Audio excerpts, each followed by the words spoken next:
அஸ்ஸலாமு அலைக்கும். நம்ம வந்து இப்போ என்ன செஞ்சோம்னா, நம்ம வந்து அக்காவே ஒரு வீடியோ போட்டிருந்தா, பிரெட் டோஸ்ட் போட்டிருந்தா. இப்போ நான் ஒரு பிரெட் டோஸ்ட் போட்டிருக்கேன், நானே அதை செஞ்சேன். இது எப்படின்னா, ஃபஸ்ட்டு நெய் பட்டரை போட்டு நம்ம மேலே சும்மா பட்டரை போட்டு நம்ம திருப்பி போட்டால், இல்லை நம்மளுக்கு நெய் இருந்தால் கூட நெய் பண்ணிக்கலாம், நெய் ஊற்றிக்கலாம். அப்புறம் என்ன செய்யணும்னா, ஃபஸ்ட்டு நம்ம வந்து அடுப்பில் வச்சு டோஸ்ட் பண்ணிக்கணும். இந்த ப்ரெட்டு வச்சு நெய் ஊற்றி, நம்மளுக்கு பட்டர் இல்லைனால நான் வந்து நெய் ஊற்றி டோஸ்ட் பண்ணிக்கிட்டேன். ஃபஸ்ட் டோஸ்ட் பண்ணி எடுத்துட்டு திருப்பி ப்ரெட்டை வச்சு திருப்பி முட்டையை அதில் இது மாதிரி கொஞ்சமாக ஊற்றி அப்புறமா வந்து நான் அதையும் டோஸ்ட் பண்ணி நான் எடுத்துக்கிட்டேன். அப்புறம் டோஸ்ட் பண்ணி எடுத்து நான் என்ன செஞ்சேன்னா, அப்புறம் வந்து இது பண்ணுறது ரெண்டு ப்ரெட்டையும் நான் டோஸ்ட் பண்ணி எடுத்து இப்போ நான் மைனஸ் தடவிட்டு இருக்கேன். மைனஸ் நம்ம வந்து தடவலாம், கொஞ்சமாக நம்ம தடவலாம். கொஞ்சமாக நம்ம அப்ளை பண்ணிவிட்டு அப்புறம் திருப்பியும் வந்து முட்டை எக் போட்டு ஃப்ரை பண்ணலாம்.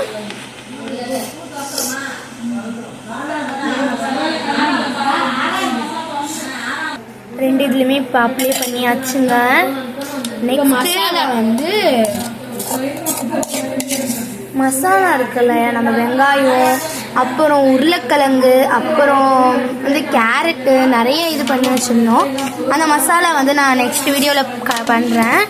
இப்போதைக்கு பாருங்கள், அந்த வீடியோவில் நம்ம இப்போ வந்து இந்த வெங்காயம், தக்காளி, அப்புறம் இதெல்லாம் வந்து இது பண்ணி வச்சுருந்தோம். ஒரு பொடி மாஸ் மாதிரி, அந்த பொடி மாஸ் வந்து நான் தேய்ச்சி விட்டுக்கிறேன்.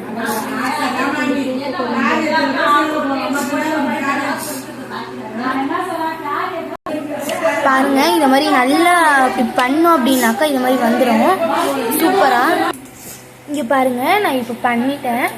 இப்போ இதெல்லாம் வச்சுட்ட பிறகு லைட்டாக வந்து மயோனைஸ் ஊற்றிக்கிட்டேன். நான் மயோனைஸ் ஊற்றிட்டு இதை வந்து நம்ம க்ளோஸ் பண்ணிட்டேன்.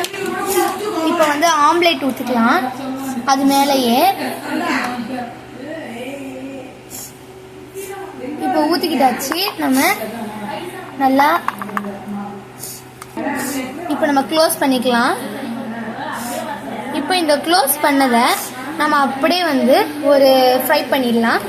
இல்லைங்க, இப்போது கல்லில் பட்டர் சீஸ் ஊற்றிக்கலாம், நெய் ஊற்றிக்கலாம். இப்போ நம்ம பண்ணி வச்சுருந்தோம் இல்லையா, அதை வந்து நான் இப்போ வந்து அதில் வச்சுக்கிறேன்.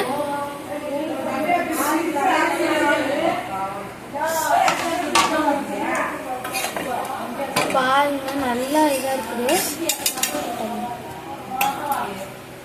நமக்கு சூடு வரணும் நல்லா. நம்ம நெய் அப்படியே ஓரமாக ஊற்றிக்கிறேன். இதுக்கு நிறைய தேவைப்படுறதே நெய் தாங்க. இப்போ முட்டை ஆம்லேட் பண்ணி வச்சுருந்தோம் இல்லையா, அதை அப்படியே ஊற்றி விட்டுடலாம். சைடில் அப்புறம் எங்கே பார்த்தாலும் படுற மாதிரி ஊற்றிக்கலாம். இவங்க இப்படி பண்ணியாச்சு. பண்ணிட்ட பிறகு ஃபுல்லாக இந்த சுற்றி அப்படியே பொரியும் போது தான் நம்மளுக்கு அப்படியே திருப்பி போட வசதியாக. நான் இப்போ திருப்பி போட்டுறேன். எங்கள் வீட்டுக்கு கெஸ்ட்லாம் வந்திருக்காங்க. கெஸ்ட்டுக்கு இதாங்க பசியார டின்னர் ஃபர்ஸ்ட்.